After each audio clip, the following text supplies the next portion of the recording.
Hi, everyone, and welcome to the Mindfulness in Politics podcast, your weekly short podcast about how to find greater inner peace and calm in the tumultuous world of politics and media. Josh, as you know, I just got back on Instagram with the goal of promoting our project and slowly starting to integrate into a platform that I still strongly feel sucks out too much energy and attention from all of us. But I'm so glad I was on it because I saw these beautiful pictures that you were posting from a trip you took with some friends.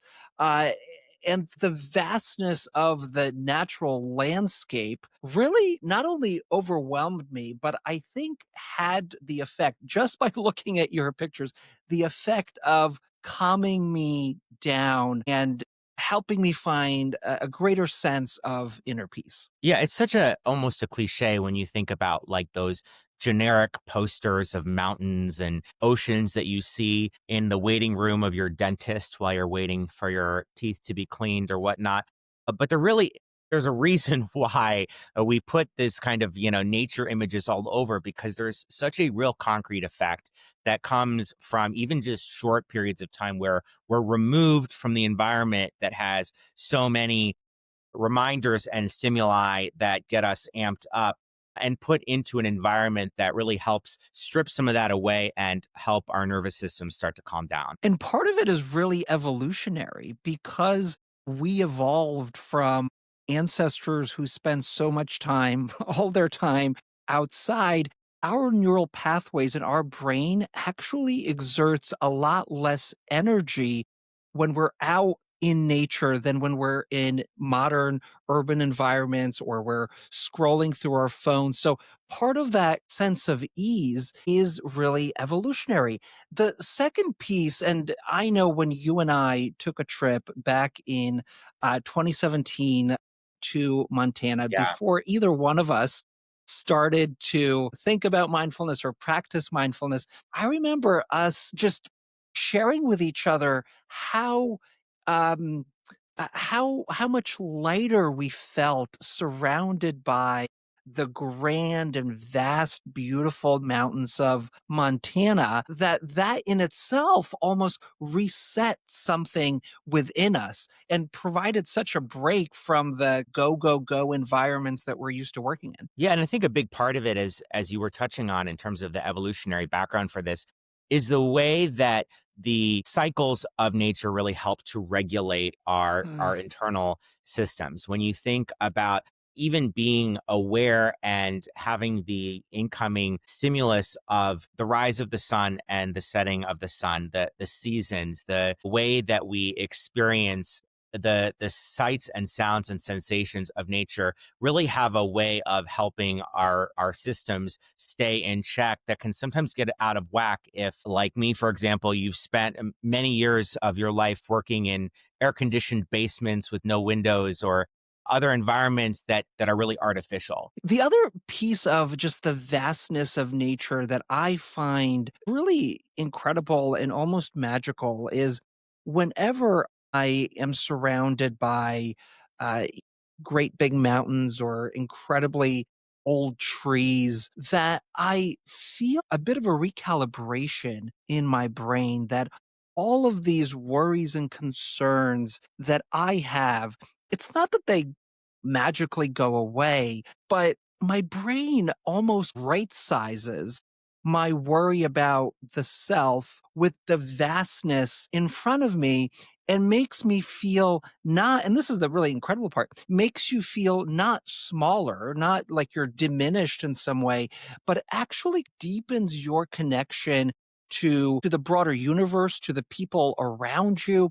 And there's all of this science about how being in nature makes us less concerned about just our own problems and connects us to a greater sense of community, makes us more generous towards the people around us. And it's this effect of your brain literally right sizing what you are constantly worried about in your head with all of the vastness and grandness around you. Yeah, I think it has to do, as you are alluding to, with the scope and the kind of Mm. perspective that gives us. And it's similar, I think, to the experience a lot of us have had simply at stargazing, when you gaze out into the vastness of the galaxies and you just realize what your place in this grand scheme of things is in terms of really the fleeting nature of the time that we are here and what a privilege that is. And I think in my experience, it just kind of takes some of the pressure off to realize that we get so worked up by thinking that whatever the stressors or the problems we're dealing with are so existential and kind of the be all end all, make or break. And you start to realize that in the grand scope of history, 5,000 years from now or 5 million years from now, that thing that seems, really dire right now is not going to seem so significant or dire. And for me, that helps just reset and take a lot of the pressure off in a way that's really helpful. I don't like stargazing because I can never identify the constellations, no matter how much people try to point it out to me. Like, I am incapable of seeing that. So it just brings me added pressure and stress and anxiety. I get the But Big I Dipper hear, and end of list. yeah, my list is blank, perpetually blank. But Josh, what does it mean for our practice of mindfulness? What lessons can we pull out of this research about the ways that nature helps us find a deeper inner peace? I think one of the really significant things when it comes to working on a mindfulness practice about being in nature is that the inputs to our senses that bring us into the present moment are really very active and engaging, and you don't have to go looking for it. You don't have to start to try to narrow your attention to your breath or physical sensations. It's kind of just coming at you, and the unpredictability of what you're going to encounter in nature, whether it's a gust of wind or suddenly you're hearing a certain animal or the trees or the leaves moving back and forth. It really provides so many ripe and natural opportunities to be really focused on what's happening in the moment and what is sort of coming into your realm of senses.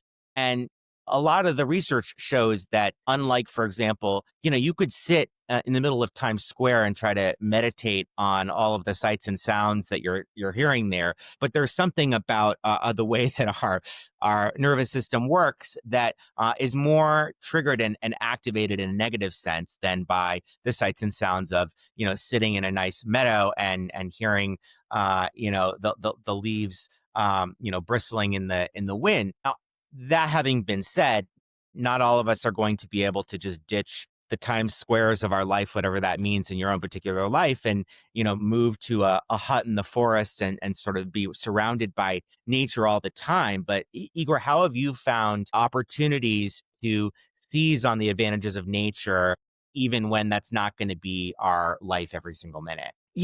For me, now that we've moved to San Diego, and for the first time in a very long time, we have a backyard, I try to every morning before I start the day go outside, sit down, and engage in a morning meditation practice. And just to your very point, that when I'm outside, I can feel the wind against my skin. I could focus on that as an anchor point. I can hear the birds chirping in the morning. That's a good anchor point. And so it almost feels like I exert less energy when I'm outside. The meditation process, although, never incredibly easy, is easier when I'm in the outdoor element than if I do it here in the house. But Josh, you once went on a retreat that had a component to it that focused on outdoor meditation. And I remember you telling me that this was a really windy environment out on a small island, if I'm remembering correctly. And you were standing there in a meditation with wind blowing against your face. That really must have been quite the experience. Yeah, so this was a kayaking and meditation retreat led by Mark Coleman, who's a really renowned meditation teacher who really focuses on the advantages and beauty of meditating in nature. And this was in the Sea of Cortez Baja California and Mexico. And I think what was so incredible, including that moment you described of sort of sitting there being buffeted by really intense, harsh wind, is that there's really no negotiating with nature. You're just there at its whims. And it's a reminder about anytime we start to try to push and struggle against the circumstances that are inevitable and present, it's usually a losing proposition. And the more we can just recognize, like, this is what is happening right now. This experience, and some of it's going to be pleasant, some of it's going to be unpleasant, and really use that as a doorway into really being present and aware.